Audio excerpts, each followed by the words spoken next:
Masood, normally I interview you, you're normally not the happiest. You're like, I could have done this better, I could have done this better. Is it the same thing tonight, or are you happy with this stoppage victory on a late notice fight? Uh, I should have taken my time. No, I mean, I'm within the time period I got this fight. I'm happy with what I did. Just need to keep my guard up. Need to start double jabbing a little bit more and measure the distance a little bit better. And need to stop arguing with the ref. But yeah. This fight came about quite last minute, but it does prove, not only your fitness, but also your willingness to take fights like this against an opponent who's quite durable, who's quite tough. Is that something you were also happy to show to everyone? I mean, yeah, I'm very happy about this. So they told me, are you available to fight? Last week, I think it was on Tuesday or Wednesday. I decided to take the fight, which was perfect timing because I was going out to Ireland to spar Cacace.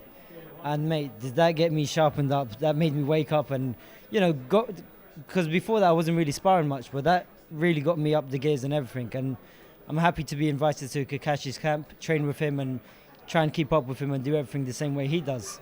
And yeah, that really prepped me up really well. Do you feel being then in with such experienced fighters like himself is going to help boost you in your career? You can learn from him and use things that you've learned from him in fights like today? I mean, of course, 100%. I mean, so far I've sparred with, I've been sparring with Joe Cordino, who I helped prep for his fight, Lee Woods, who I helped prep for his world title fight, and now Cacace, which again, God willing, he wins this fight. That's valuable experience that you can't pay for, and I'm happy to get those experiences in because now it shows that I can get to that level, and I'm comfortable at that level. Obviously, this fight was a bit last minute, so we're not going to go to the high levels opponents you had last time. Yeah. But at the same time, do you think that the way you demonstrated today, the way you could beat him like you did, shows that this is not your level, you're above that? I mean, I definitely think I'm above that. I still think I need a couple more learning fights and just get some domestic, title fights going in first.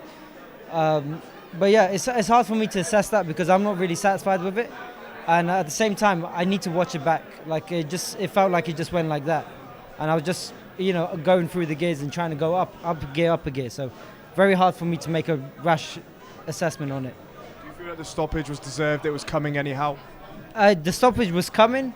I don't think it should have been stopped then. I think maybe a round or two later on because I was starting to up the gear, but I don't think that should have been a stoppage. Your last fight was back in July on the Hamza Shiraz card. This fight, you weren't expecting it. Is your goal still to come out another time by the end of the year, or are you going to reevaluate your goals now? I'm going to reevaluate because I still want one more learning fight because this fight was at super feather. That's 2 weight divisions above my last fight, so it's hard to make a proper assessment. And I've only had literally 10 days to make weight, to get fit, and I didn't even run or do anything before the notice. So I still want to go back to the drawing board, get one more 10 round of fight, and then get a title fight after that. With that said, then are you going to then evaluate which weight division you want to attack this title at? So our assessment is we're going to try super bantam again, properly go down through the weights, make sure I don't overtrain because that was my biggest fault in the last one. Go down to super featherweight, super bantam, assess that weight. If I do well, great, I'll stay there. If I don't, I'm going to have a title fight at featherweight because regardless, I can make featherweight, no issue. It's also good to see you get a stoppage victory again, as we're accustomed to. Congratulations on another victory, and we hope to see you again at the weight that you decide and going towards titles. Thank you so much, appreciate it.